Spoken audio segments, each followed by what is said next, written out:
Hello, my name is Vikrant Muthusamy, and I am the original score composer for the upcoming feature film Plight, a post-apocalyptic adventure that tells the story of four autistic brothers trying to find a new home for their dying mother in a dying world.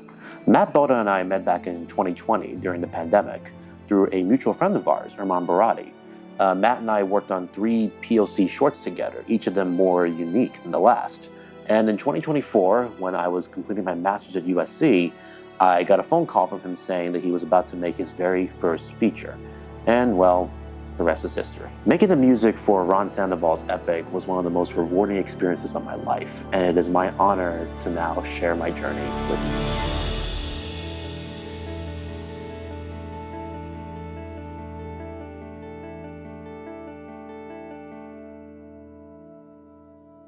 When Matt started talking to me about this film, the one thing he kept saying to me is that this had to be an adventure, which seems counterintuitive given the fact that we're telling a post-apocalyptic tale. When you think of the word post-apocalypse, you normally think of something minimalist like The Last of Us, or something rambunctious like Mad Max. Nevertheless, Matt was adamant about making the story about the boys and the bond that they shared together, almost in a Disney-esque manner. So naturally, we were leaning towards a full orchestral score with a little bit of synth. Now, being a low-budget indie feature, as much as I love recording with a full orchestra, that was never going to be an option. There was a point in time where we were considering recording live solo players to sweeten our sample orchestra. But, like any project, timing is everything. So we just couldn't make it work. So as a result, my mock-up production skills were all that we could rely on. For those of you who don't know, a mock-up is where you use virtual instrument samples with MIDI instruments, in this case a piano keyboard, to craft and produce a full score to make it sound as if a live orchestra were to play it. I would mock up the score either in the desktop in my studio or on my laptop while I was away from the studio. For the curious composer nerds watching, I composed everything in Reaper. I've been using it for the past 9 years, and it has allowed me to craft big sounds out of seemingly underpowered computers. I've used it from everything from powerful computers like the M1 Mac Studio to, underpowered computers, old hardware like my 2015 15-inch MacBook Pro. As for samples, we used mainly Spitfire strings and woodwinds, and mainly Cinesamples for brass. For percussion, it was a mixture of Spitfire and native instruments. And for guitar sounds, it was mainly from Ample Guitar. The wild cards in the bunch were actually the synthesizers. The main one I used throughout the score was Prism, which is the reactor synth from Native Instruments. I've been using Prism in my scores for the past decade, and it is such a great tool for just creating space in the frame. And when you're trying to score a desolate wasteland with characters in search of New Haven, it comes in really handy. That being said, when the film does get chaotic,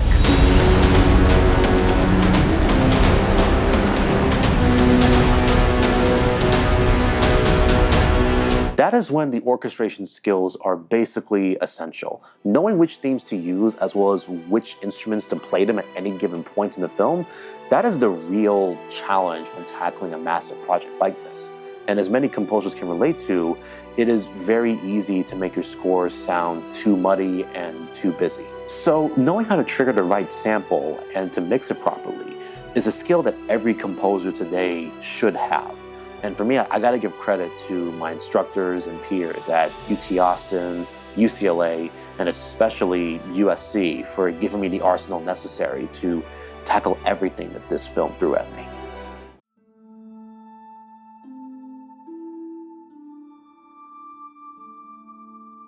So when making an adventure score, you need themes to keep you in check. We call these themes leitmotifs, which are melodic or sonic phrases that signify something prevalent in the story. It can refer to a person, a group, a place, an idea, anything of significance to the story. So when we started working, the first theme that I knew we had to come up with was the theme signifying the brotherhood. That was going to be the theme that, wraps the whole score together. So this is what I came up with.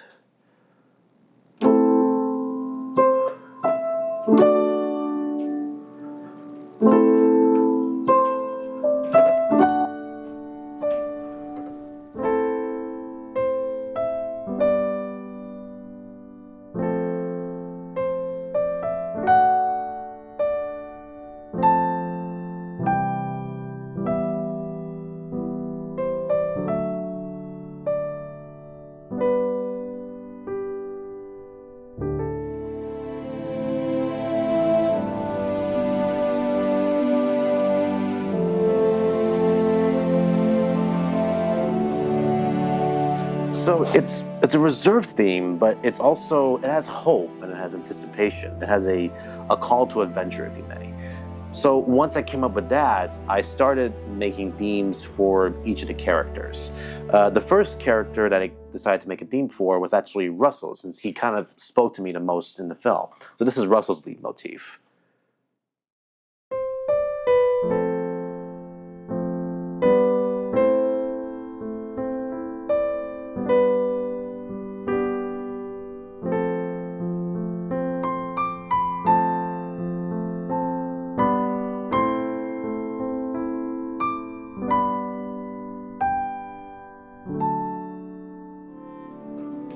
There's innocence to it, but a strong sense of self.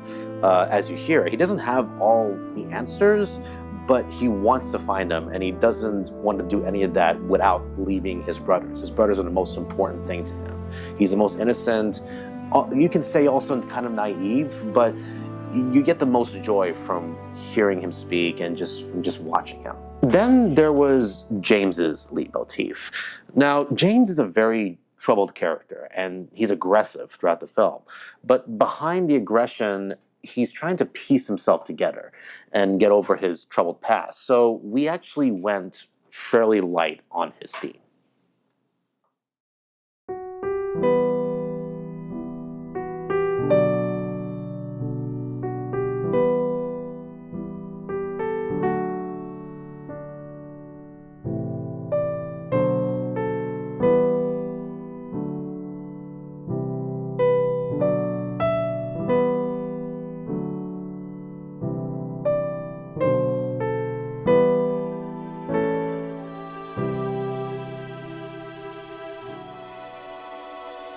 Gonna die in a desert. That's enough, James. I just want a real home. You're not alone anymore, James.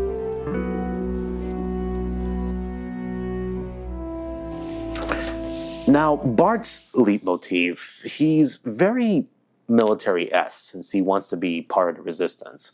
I wanted him to signify strength, but also humility. So his theme also ends up becoming the theme for the resistance.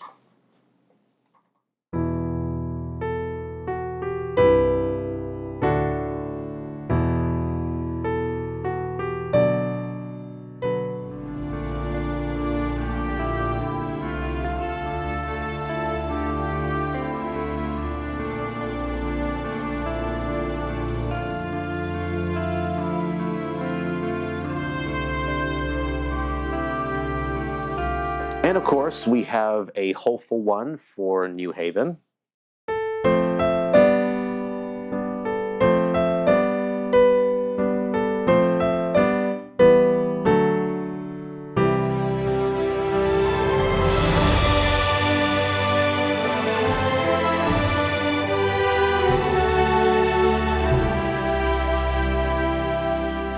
And a creepy one for the bandage man, who you see throughout the film.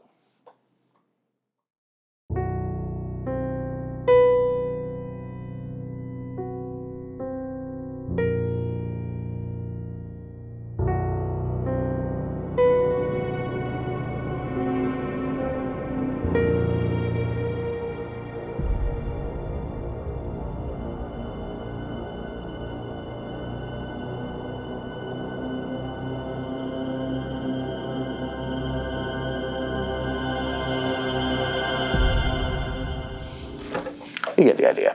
Now, one leitmotif that was a bit difficult to pin down was actually Peter's theme. When we first started, we initially didn't have one for Peter. It's not that his theme had to be complex or anything. It's just that he's a pretty stoic character in general, and it takes a while for him to reveal his true vulnerable self. Since he's the leader of the boys, he's putting up this front, just like James says in the movie. And so initially, the Brotherhood theme was his theme.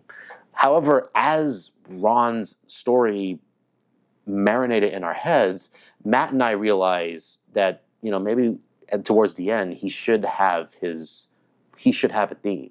So I came up with one for him.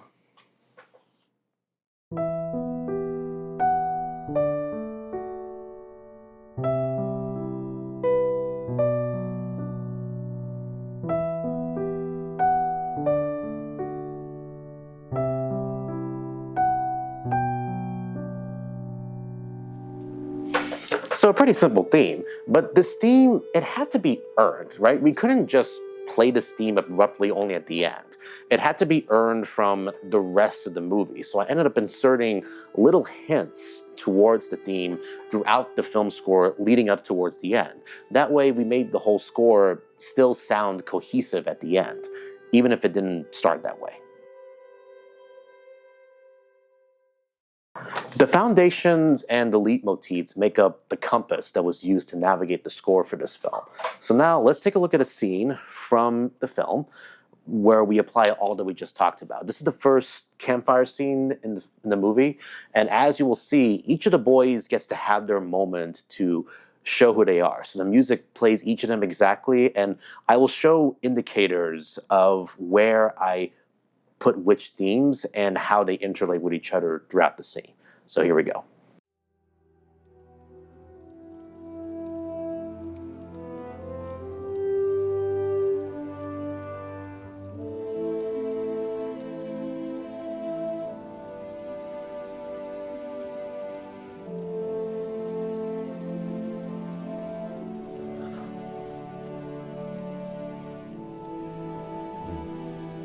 This sucks.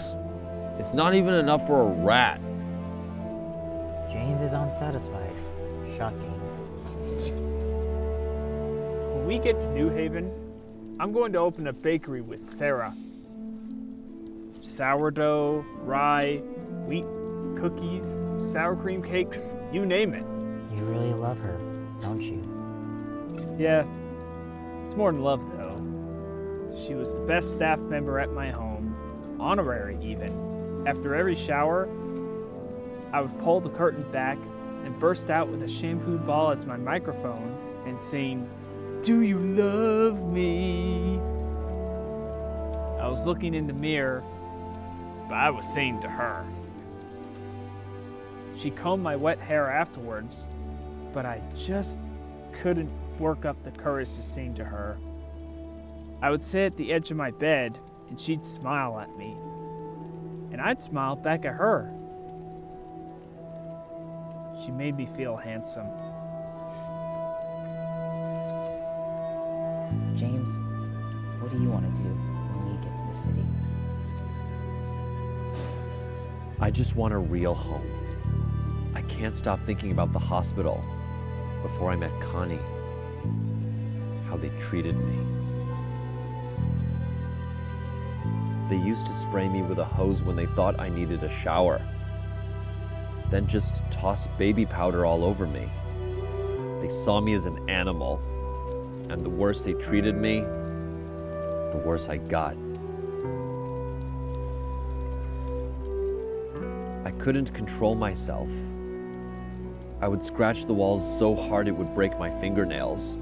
All I had was my anger. They used to put me alone in a room for hours. I was used to being alone, but this was different.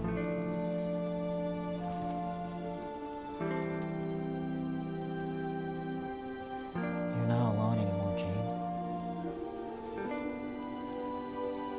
That's when Connie came. One day, the door opened, and there she was. She was so kind.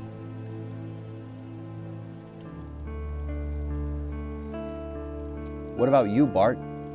What are you going to do?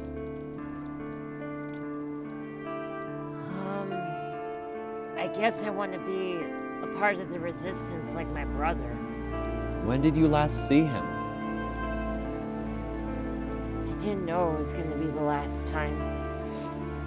He got an emergency call saying that the remnants had breached the city walls and just ran out of the house. I didn't even get a chance to say goodbye.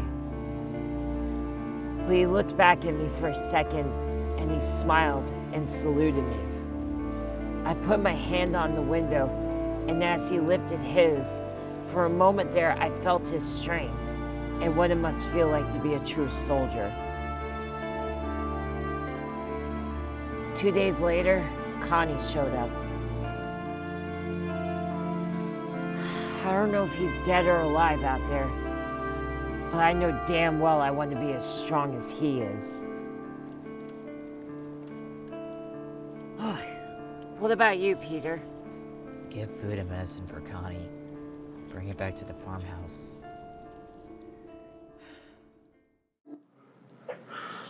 So as you can see, it's a pretty textbook way of building characters through the music. Okay, so what about a much more chaotic scene that's a bit more tough to navigate? Well, this one is a pretty intense one. This is the scene where Peter's foot gets injured. I'll still show the same overlays that I did in the previous scene. So take a look at this. What was that?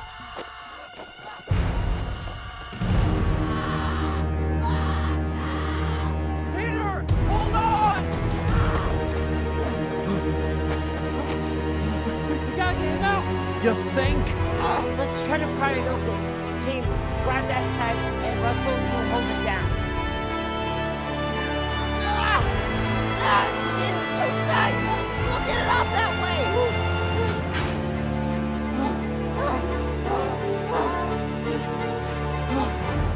James, use this to pry it open. Russell, grab a rock. I'm going to push down on this side, and when it opens, you put that rock in there.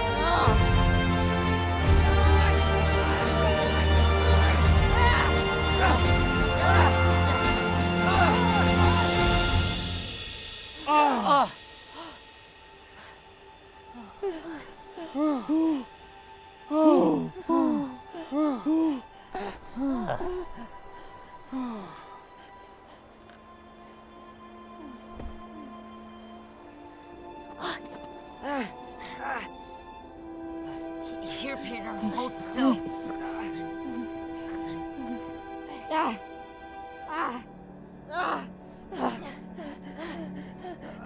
This is what Connie wanted, right, Bart? Us working together? Are you kidding me? I don't think this is what she had in mind.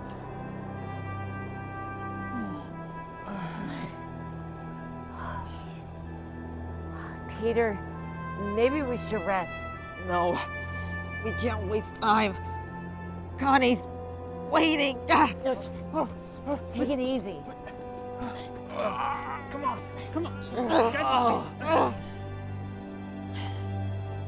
Thanks, guys.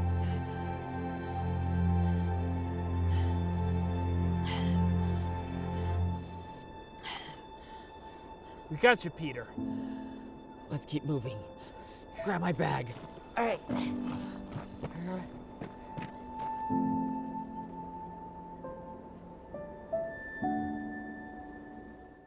Okay, so definitely much higher stakes there. It's a pretty intense moment, and there's a lot of suspense to sift through.